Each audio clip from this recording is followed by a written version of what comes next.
Pada tutorial sebelumnya, seekor siput bergerak lurus menuju jamur dengan kecepatan tetap. Untuk mengetahui kedudukan dari siput pada waktu tertentu, kita bisa menggunakan grafik XT atau grafik kedudukan terhadap waktu, di mana sumber horizontal adalah waktu dan sumber vertikal adalah kedudukan. Selanjutnya, masukkan kedudukan siput untuk setiap waktu yang bersesuaian. Pada T sama dengan 1 menit, siput berada di koordinat 1,4. Dan seterusnya, hingga T sama dengan 6 menit. Hubungan setiap titik akan terbentuk sebuah kurva. Untuk GLB berbentuk garis lurus. Kita sebut saja sebagai XT. Nah, grafik XT ini dapat mewakili seluruh gerakan dari siput.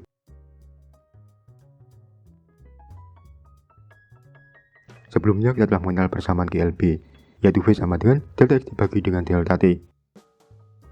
Delta X dan delta T diukur dari posisi awal.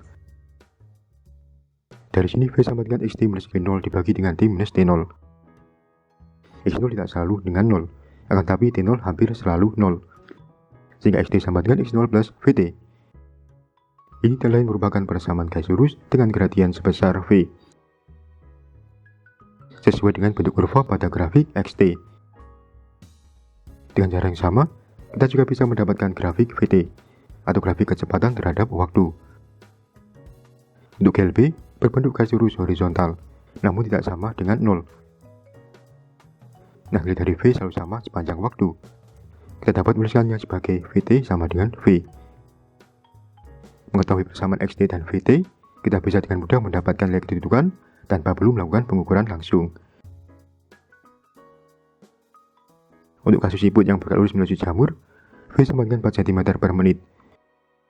X0 sama dengan 0 cm. XT sama dengan 4T cm. Misalkan pada T sama dengan 1,2 menit, kedudukan siput adalah X sama dengan 4 kali 1,2 sama dengan 4,8 cm. Semoga bermanfaat dan jangan lupa menonton video selanjutnya.